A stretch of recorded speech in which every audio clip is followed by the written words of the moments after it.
Il a signé. Ok. On va voir 4 générations de Cotignac.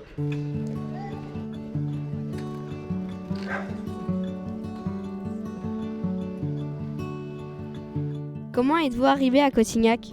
À Cotignac, on est arrivé en 61, 1er mars 61. Comment était Cotignac à votre arrivée ici? Il était très simple. Les gens des villages, au moment donné, très accueillants, très gentils. On est très bien à Cotignac. On a connu quand même une ambiance très familiale. On se promenait dans les rues tranquilles, tout le monde surveillait les enfants de tout le monde. C'était village. Le maire, il est là. Bonjour monsieur le maire, vous allez bien? Bonjour, ça va très bien. Très heureux d'être avec vous.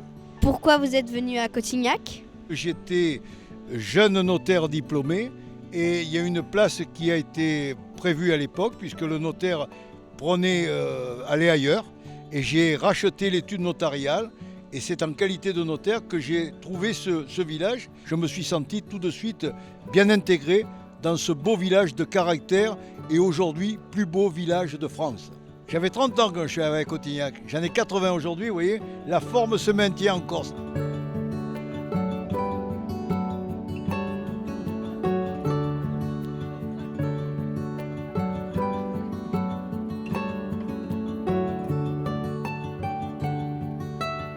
Bonjour Laure, vous allez bien?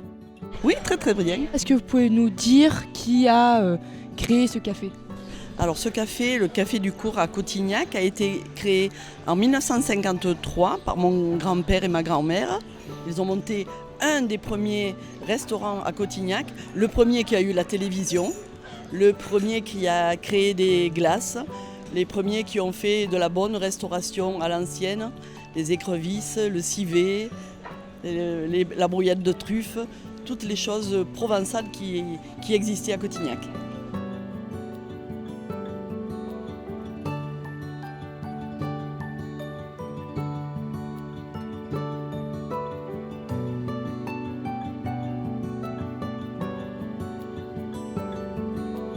Pourquoi le tailleur de bière? On a appelé la brasserie le tailleur de bière parce qu'en fait avant j'étais tailleur de pierre et on a voulu faire le petit jeu de mots avec tailleur de pierre, tailleur de bière. Pourquoi la tuffe? Donc la tuffe, c'est la marque de la bière qu'on a ici au tailleur de bière. On l'a appelé la tuffe parce que toute la paroi rocheuse de Cotignac c'est du tuf et on a voulu faire un petit clin d'œil par rapport à mon métier et l'appeler la tuffe. Voilà, c'est pour ça qu'on l'a appelé comme ça. Vous, les jeunes, vous êtes représentants et vous êtes aussi ceux qui vont prendre des seniors cette information pour plus tard savoir transmettre.